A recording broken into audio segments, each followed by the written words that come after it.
Morning dear children, this video is for class 10th science chapter number 15 our environment and this is lecture number 1. So before starting with the chapter, let me introduce you with the chapter that what are the topics in the chapter. So in this chapter we are going to study about the biodegradable and non-biodegradable waste, ecosystem and its components, food chain and food web. We will also understand the trophic levels in food chain, flow of energy, ecological pyramids, biomagnification, and at the end we will study the effects of human activities on the environment. So let us first understand what is environment. Environment. Everything that surrounds an organism. Organism is the living being. So organism is surrounded by some physical components as well as some biological components. So environment is made up of physical and biological components. So all the physical and biological components that surrounds an organism are called its environment. Physical components like soil, water, air and all the living organisms, they come under the environment. So basically living and non-living components interact in the environment. Now let us study that in the environment, as we know that to fulfill our needs of food, clothing and transport, humans are always using up the nature and it is also utilizing some of its properties to make another things. So in that there are many effects on the environment. Here, in doing so, many kind of waste products are developed. So, waste can be categorized as biodegradable and they can also be categorized as non-biodegradable. So, biodegradable waste are the waste that can be broken down into simple harmless substances by biological processes. As we all know that the material that becomes useless after the main use of it. So when the product or the material becomes useless after the use and then it needs to be discarded. So this discardation of the product or the waste is dependent on which kind of the waste it is, whether it is biodegradable or non-biodegradable. So biodegradable, that means with the help of biological processes it can be degraded. It can be broken down into simple products. So, or instead of saying products, I should say substances because these are not going to be used as such. So here, let me tell you again that the waste that can be broken down because the waste might be complex substance and it need to be broken down so that it can be finally converted into the simplest substances. So when the waste is broken down into simple harmless substances which are not producing any harmful effects on the environment, and how this conversion is taking place through the biological processes. So with the help of biological processes the waste is broken down into simple harmless substances. So that waste is called as biodegradable waste. In the biological processes, various microorganisms like bacteria and fungi, they break down the food into smaller harmless substances. For example, cow dung, vegetable peel, cotton, jute, paper, tea, leaves, and there are many more like leather, animal products or some agricultural waste. So all these can be degraded by bacteria and fungi or any other microorganism. So through these microorganisms, which are actually including a biological process, so these kind of waste materials are being converted into simpler, harmless substances. Now let us understand the effects of biodegradable waste on the environment. So here we have some of the ways under which the environment is getting affected from the biodegradable substances. So decomposition of biodegradable substances, it produces a foul smell or a bad smell that pollutes the environment. So this is one effect. Now the disease carrying germs breed on garbage. So because of that, these biodegradable waste, they spread diseases like typhoid, diarrhea or cholera. Then many times what happens that natural resources, they become unfit for use. For example, when the heavy rainfall washes away the waste to the water sources, then the water becomes unfit to use. Now let us understand what are non-biodegradable waste. Non-biodegradable waste materials are the one which cannot be broken down into simple, harmless substances by natural biological processes. So the substances which cannot be naturally converted into simple, harmless substances are called as non-biodegradable waste.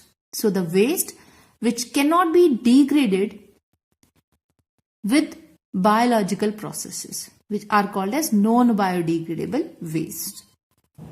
The non-biodegradable waste, they include many of the main man-made materials like plastic, polythene bag, synthetic fibers, ballpoint pen refills, glass items, aluminium cans, which are used to store beverages many a times, radioactive waste, DDT, that is dichloro, diphenyl, trichloroethane, mercury and lead. So all these are the kind of waste which are non-biodegradable. That means they cannot be degraded, they cannot be converted into simple harmless substances through the natural biological processes. That means no enzyme or microorganism can break them down into simple harmless substances.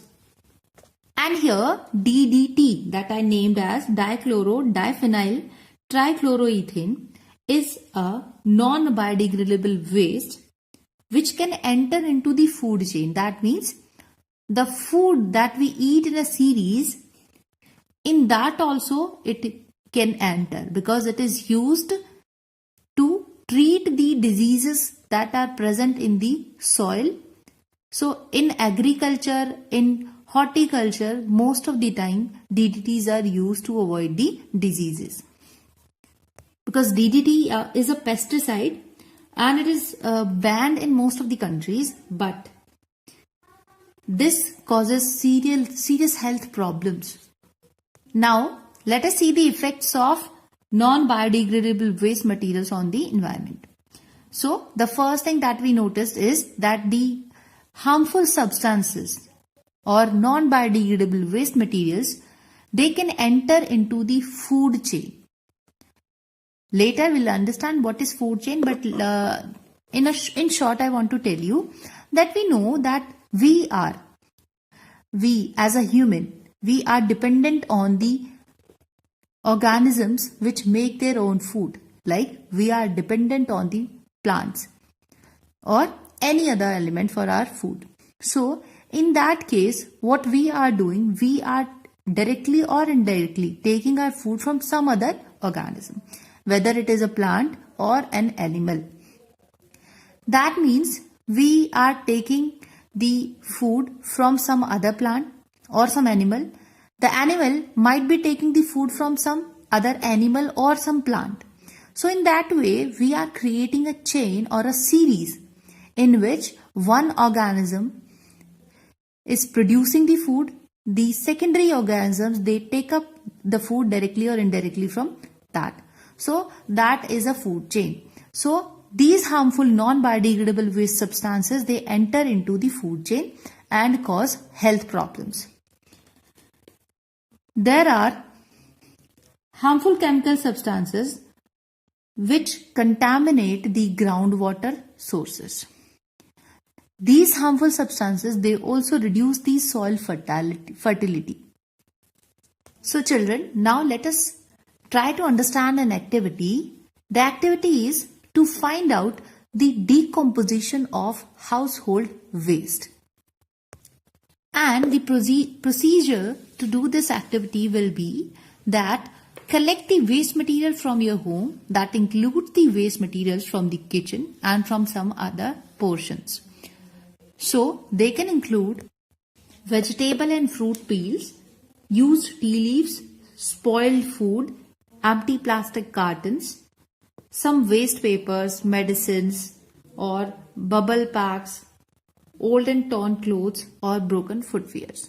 So this is the waste which has come from different backgrounds, or that means the waste are of different kinds. Now bury all this waste in a pit near or in a garden.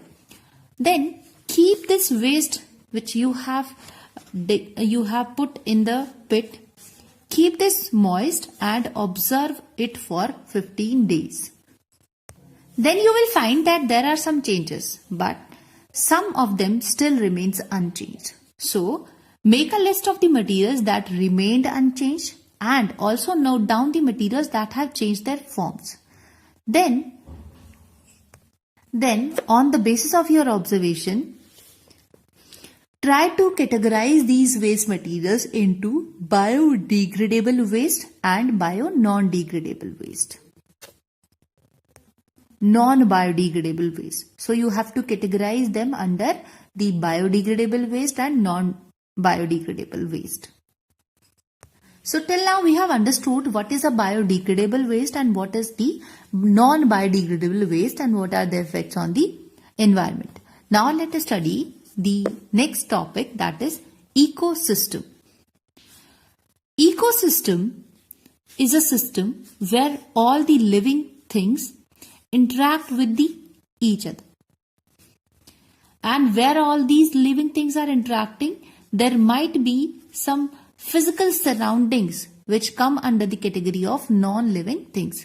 So the system where the non-living things are interacting with the living things, or the living things interact with the non-living physical components. So that system is called as ecosystem.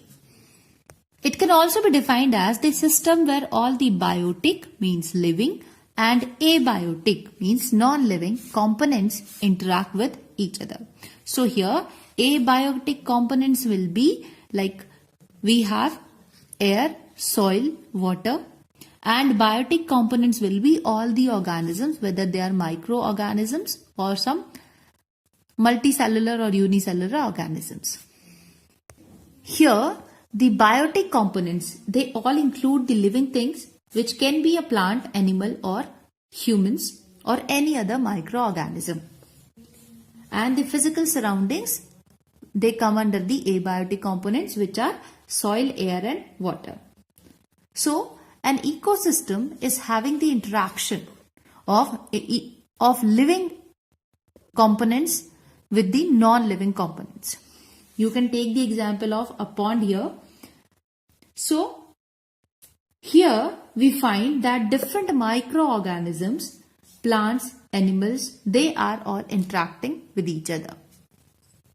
In an ecosystem, all these non-living and living components which are interacting, biotic and abiotic components which are interacting with each other, here they all are dependent on each other. So they components interact with each other and maintain a balance in the environment through the energy flow and the nutrition cycle. So they are interdependent on each other. So we can say that an ecosystem is self-sustained or self-regulated.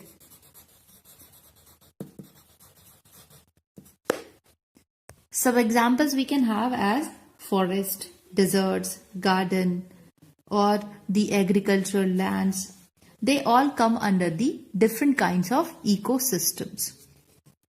And the area of an ecosystem where an organism lives is called its habitat. So, organism lives in an ecosystem, and that ecosystem for that organism is called its habitat. But ecosystems, they can vary in the size. They can be as small as a pond, or they can be as big as a very big forest. Now, let us see the types of ecosystem. So, depending upon the kind of interaction, the ecosystem can be natural or it can be artificial. So, the natural ecosystems are self-sustained and regulated. So, because they are operating in nature by themselves. Man is not interfering in this work. So, for example, a forest, a lake, a pond. Here, the things are regulated and sustained and maintained by the nature itself. So, the natural ecosystems, they can be mainly of two types, terrestrial ecosystem and aquatic ecosystem. The ecosystem, which is a land-based ecosystem, is called as a terrestrial ecosystem. For example, forest, deserts, grasslands. Whereas the ecosystem, which is a water-based ecosystem, is called aquatic ecosystem. Here we can have the examples of pond, lake, river, sea. So all these will be the examples of aquatic ecosystem. Now let us see the artificial ecosystem. So as the name itself suggests, artificial ecosystems are controlled by humans for their own benefit. So they are maintained and regulated by men. For example, gardens, crop fields, aquariums, and artificial ecosystems are again divided into two. Terrestrial, which is a land-based ecosystem. So men, they control or they maintain the ecosystems which are based on the land. So here we can have the example of gardens, crop fields. So among these, the garden and the crop field, they are examples of terrestrial ecosystem. Aquatic, so which are water based. So aquariums, they are the example of the aquatic artificial ecosystem. Now let us see the components of an ecosystem. So we know ecosystem includes biotic components and abiotic components. Biotic components include all the living things. That means plants, microorganisms, animals, humans, they all come under the category of biotic components of the ecosystem. Whereas soil, water, air, all these, they come under the category of abiotic components of ecosystem. Biotic components, which are including all the living organisms, on the basis of their food habits and how do the organisms they obtain the food. On the basis of that, organisms are further divided into three categories: producers, consumers, and decomposers. So the organisms which can prepare their own food are called as producers or the autotrophs. So basically these are the plants. They include all the green plants and blue-green algae. What does the producers do? They can make the organic compounds or the food, that is carbohydrates or sugar, from the inorganic substances like CO2 and water while using the sunlight. As we name it as a process as photosynthesis. So producers are the green plants or blue-green algae which produce the food with the help of sunlight, and it also use the carbon dioxide and water. So here inorganic substances are being converted into organic substances. So they are producing the food. So they are called as producers. Now the second category is consumers.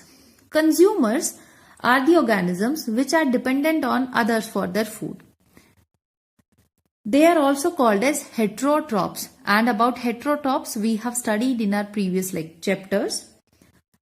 Here the consumers or the organisms which are dependent on the producers for their food, they are further categorized into herbivorous, the animals which eat only plants, carnivorous, which eat only flesh or meat of other animals, omnivorous, which can eat any kind of plant or animal.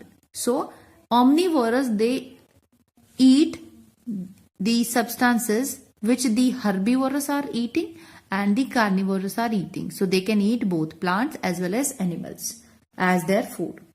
Then we have parasites. Parasites are the organisms which live or on the body. They can be present inside or on the body of the host organism or the another organism, and they derive their food or nutrition from that host. So they are called as parasite, which are living or they are situated on or inside the body of another organism. So parasites, they take up the nutrition or the food from the host organism without killing them. For example, bacteria, fungi or tapeworm. We have studied about these earlier also in chapter number 6, that is life processes. Then here we are left with decomposers. So decomposers are the organisms which break down the complex organic materials or dead and decaying plants and animals into the simple inorganic substances. Just try to understand that the organisms which break down the complex organic materials into the simple inorganic materials, they are called as decomposers. They are also called as saprotrophs. Microorganisms like certain fungi and bacteria, they are also coming under the category of decomposers as they convert the organic substances into inorganic one. And how they are able to do so? Because they secrete enzymes on the dead bodies of the organism and break them into simpler substances. Then the abiotic components, they are including all the non-living components, and they are further categorized into 3 main parts, which are first climatic factors, organic factors, and then we have inorganic factors. So climatic factors, they include the factors like the availability of water, temperature, humidity in the air, timing or duration and intensity of sunlight, and the influence of wind. So all these are the climatic factors. They influence the life of biotic components. So these are non-living components, but they affect the life of biotic components. Second is organic compounds like carbohydrates, fats, proteins, which are present in the body of the living organisms. When organism dies, then the dead remains are decomposed into simple substances, and finally we are getting the basic substances, which are air, water or other dead materials. In this way, organic compounds, they also form a part of the non-living components, and finally when they are getting converted into the basic parts again, they are again used by the plants for making their food. Then we have inorganic substances. Inorganic substances, they are present in an ecosystem like carbon, oxygen, nitrogen, sodium. These substances are either found in the compounds like they are found in the form of compounds like water and carbon dioxide, or they can also be found in the free state. So now we know what are biotic factors and what are abiotic factors and how they are related to the ecosystem. Now let us try to understand that how the ecosystem functions or how it works. So we know that ecosystem begins with the producers. Producers, they absorb the CO2 and water from the environment, and in the presence of sunlight, they process the photosynthesis. They undergo the process of photosynthesis. So here, inorganic substances like CO2, water, they are being converted into organic substances like starch and sugar. So this conversion process is taking place, and this is called as photosynthesis. Some of the organisms, they also perform chemical chemosynthesis, where the same conversion takes place but with the help of chemicals present in them, not with the presence of light.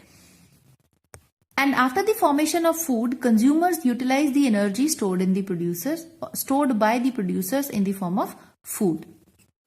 And when the consumers die, the decomposers act on their bodies and they convert them back to the simple components, which can be further utilized by the producers. So this is how an ecosystem works. Now let us see today's homework.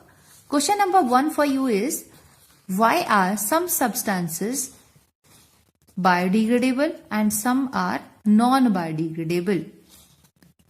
Question number 2 is, give any 2 ways in which biodegradable substances would affect the environment. Question number 3 is, give any 2 ways in which non-biodegradable substances would affect the environment. Question number 4 is, what is the role of decomposers in the ecosystem? Question number 5 is, what should we do to manage our everyday waste? So children, there are 5 questions as your homework. We will do the next topics in the next lecture. Till then, take care and goodbye.